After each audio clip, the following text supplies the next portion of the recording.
روشن؟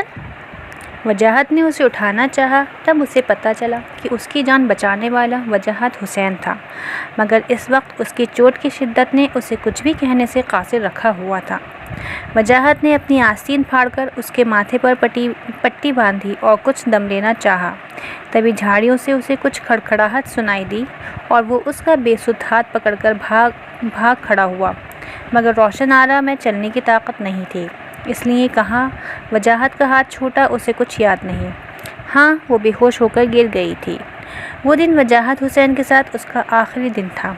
پھر کیا ہوا اسے کچھ پتہ نہیں۔ رات کو جب اسے ہوش آیا تو چھوٹی اماں کی سوجی سوجی آنکھیں اس کے دل میں اتر گئیں۔ روشن، میری بچی، وجاہت کہاں ہے؟ اسے ہوش میں آتا دیکھ کر چھوٹی اماں نے بے چینی سے اس سے پوچھا۔ چھوٹی اماں، وجاہت؟ اس نے حیرانی سے انہیں دیکھا۔ چھوٹی اماں، وجاہت کہاں ہے؟ وہ تیرے ساتھ گیا تھا صبح، جب تیرے ابا… میرے ساتھ؟ اس نے دکھتے سر کو دبایا اور صبح کا خوفناک منظر اس کی نگاہوں میں گھوم گیا۔ ہاں، وجاہت ہی تو اس کا ہاتھ پکڑ کر اس حویلی کی سرحد سے پار لے کر گیا تھا۔ تو وجاہت کہاں گیا اور میں یہاں کیسے آئی؟ اب وہ بہت چھوٹی بچی نہیں تھی، 11 سال کی ہو رہی تھی۔ چھوٹی اماں، وجاہت کہاں گیا اور میں یہاں کیسے آئی؟ بچی، تجھے صغیر چاچا لے کر آئے تھے، مگر وجاہت کا کہیں پتہ نہیں۔ اس نے بستر سے اٹھنا چاہا، مگر اس کے پیروں کے زخموں نے اسے روک دیا۔ کہاں گیا ہوگا وہ؟ چھوٹی اماں، کہاں گیا وجاہت؟ وہ ان کے گلے لگ کر بہت روئی۔ اس دن پہلی بار چھوٹی اماں بھی بہت روئی تھیں۔ اس دن کے بعد سے اس نے ہر لمحہ، ہر گھڑی اس کا انتظار کرنا شروع کر دیا تھا، مگر اس کا کہیں پتہ نہیں تھا۔ چھوٹی اماں کی باقی بچی ہمت بھی ٹوٹ چکی تھی۔ اب نہ انہیں کھانے کا ہوش تھا اور نہ حویلی کی کسی کام میں سے دلچسپی۔ بس وہ اپنے پلنگ پر لیٹی چھت کو گھورا کرتی۔ رفتہ رفتہ انہوں نے بستر پکڑ لیا اور یوں چھوٹی چھوٹی ذمہ داریوں کے ساتھ ساتھ بڑی بڑی ذمہ داریاں بھی اس کے معصوم کندھوں پر آتی چلی گئیں۔ اس کے ہاتھوں سے کتابیں چھوٹ گئیں اور حویلی کی باغ دوڑ آتی چلی گئی۔ اسی درمیان ایک دن اس کے دادا حضور کا بھی انتقال ہو گیا۔ اس دن اس نے بہت دنوں بعد اپنے ظالم ابا کو اور انہوں نے اسے دیکھا تھا، مگر وہ ان سے دور رہی۔ اسے نفرت تھی ان سے، ان کی شکل سے، ان کے سائے سے۔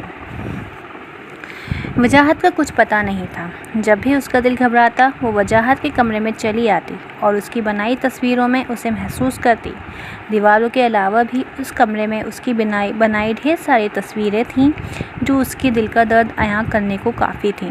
کبھی وہ اس کی اسکول کی کتابیں پڑھا کرتی تو کبھی اس کے کپڑے دیکھا کرتی۔ پھر پتہ نہیں کیسے ایک دن اس کے ہاتھوں نے قلم پکڑ لیا اور ڈائری کے صفحات روز کالے ہوتے چلے گئے۔ اب یہ اس کا روز کا مشغلہ بن گیا تھا۔ روز رات کو جب ساری حویلی میں سناٹا چھا جاتا تب وہ وجاہت حسین کے کمرے میں آتی اور پوری رات لکھتی رہتی۔ کیا؟ یہ اسے بھی خبر نہیں تھی۔ صبح ہونے سے پہلے وہ ان کاغذات کو چھپا کر اپنی بستر پر آ جاتی۔ حویلی میں اب صرف وہ تنہا چلتی پھرتی عورت تھی۔ اس کی دادی عرصے سے بستر پر تھیں۔ وہ کبھی کبھی ہی ان کے پاس جایا کرتی۔ اسے ان سے کوئی خاص لگاؤ نہیں تھا۔ ہاں، چھوٹی اماں کی اگر آنکھ کی پتلی بھی ہلتی تو وہ دوڑ کر ان کے پاس چلی جاتی اور ان کے اشارے کو سمجھ جاتی۔ نہ جانے کیوں جب سے اسے شعور آنے لگا تھا وہ خود کو ان کا مجرم ماننے لگی تھی۔ جو کچھ بھی ہوا اس کی وجہ ہی سے ہوا تھا۔ اسی کی وجہ ہی سے وجاہت بھاگا تھا اور شاید اس نے سمجھ لیا تھا کہ اب روشن نہیں بچے گی۔ وقت کی آندھی آئی اور 1 سال کے اندر دادی بھی حویلی چھوڑ کر چلی گئیں۔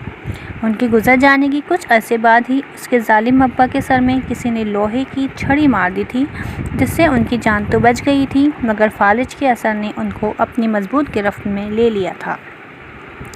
اب وہ چودھری حنان جس کے نام سے لوگوں کی روح کانپا کرتی تھی، وہ مجبور اور لاچار دوسروں کے رحم و کرم پر تھا اور ان کی اس حالت سے وہ بہت خوش تھی۔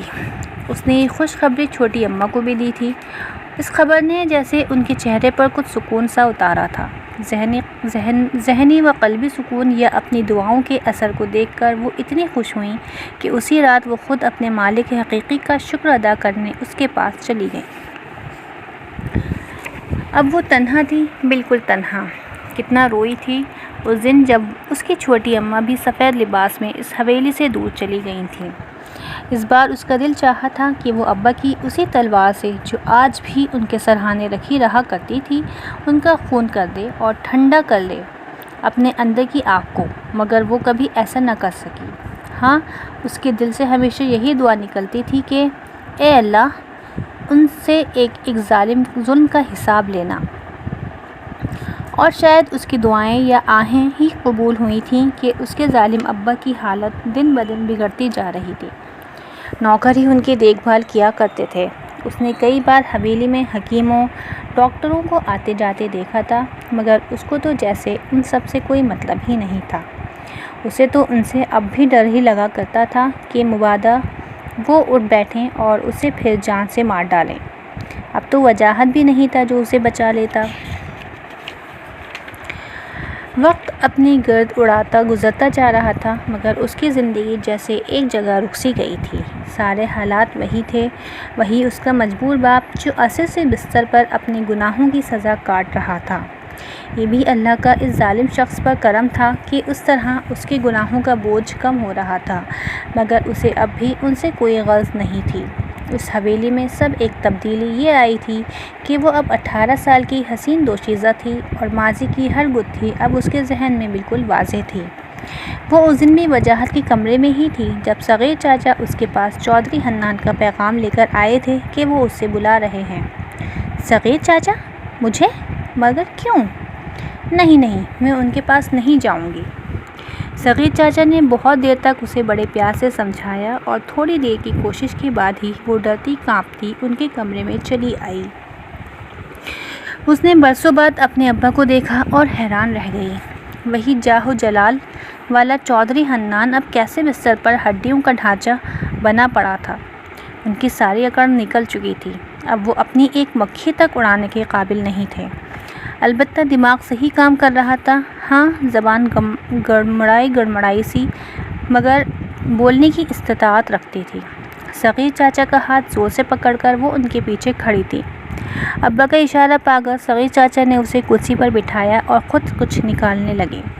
روشن آرا نے محسوس کیا وہ بے نور سی آنکھیں آج اس پر گڑی ہوئی تھیں، مگر اس میں اتنی ہمت نہیں تھی کہ وہ انہیں آنکھ اٹھا کر دیکھتی۔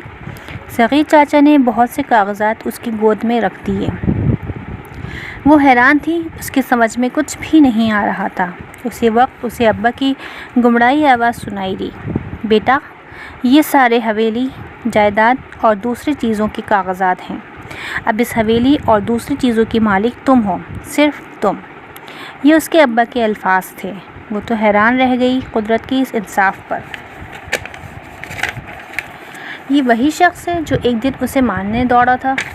اسی کے خوف کے سبب وجاہت حسین نے یہ حویلی تیاگ دی تھی۔ وہ اس قدر ڈر گیا تھا کہ پھر کبھی اس کی قدم واپس اس حویلی کی طرف آئے ہی نہیں۔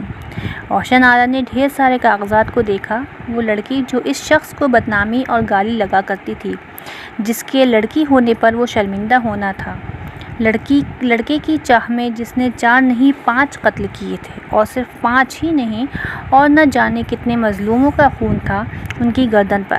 وہی شخص جو خود کو فرعون سمجھ بیٹھا تھا، آج کتنا مجبور، لاچار، بے بس اس کے سامنے پڑا تھا۔ اس کی آنکھیں اب رحم طلب تھیں، مگر اس کو اس حالت میں دیکھ کر بھی روشن آرا کو اس پر ترس نہیں آیا۔ اسے آج پھر سے وہ سارے منظر یاد آ رہے تھے۔ بے پناہ نفرت کا ریلا اسے اپنے اندر محسوس ہوا اور وہ ان سے دور ہوتی چلی گئی۔ انہوں نے صغیر چاچا کو اپنے پاس بلایا اور ان کے کان میں کچھ کہا۔ صغیر چاچا نے روشن آرا کی طرف دیکھا اور اس معذور چودھری حنان کا ہاتھ اٹھایا۔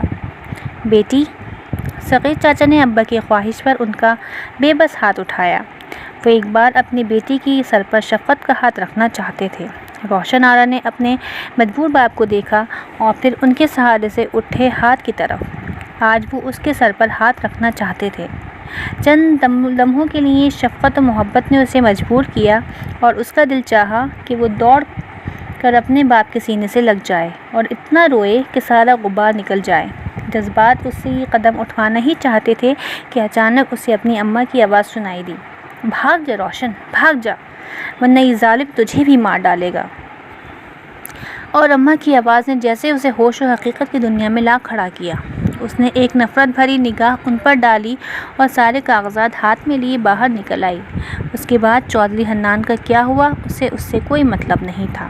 ہاں، 6 ماہ بعد ایک رات 2:30 بجے صغیر چاچا نے اس کے کمرے کا دروازہ زور زور سے پیٹ کر اسے یہ خبر دی تھی کہ اس کے ابا کا انتقال ہو گیا ہے۔ اس خبر نے اسے سکون دیا تھا یا دکھ وہ سمجھ نہ پائی۔ ہاں، مگر اس رات وہ روئی بہت تھی۔ اس رات اسے ساری کہانی پھر سے یاد آئی تھی اور وہ سکون قلب حاصل کرنے وجاہت حسین کے کمرے میں چلی آئی تھی اور صبح ہونے تک وہیں رہی۔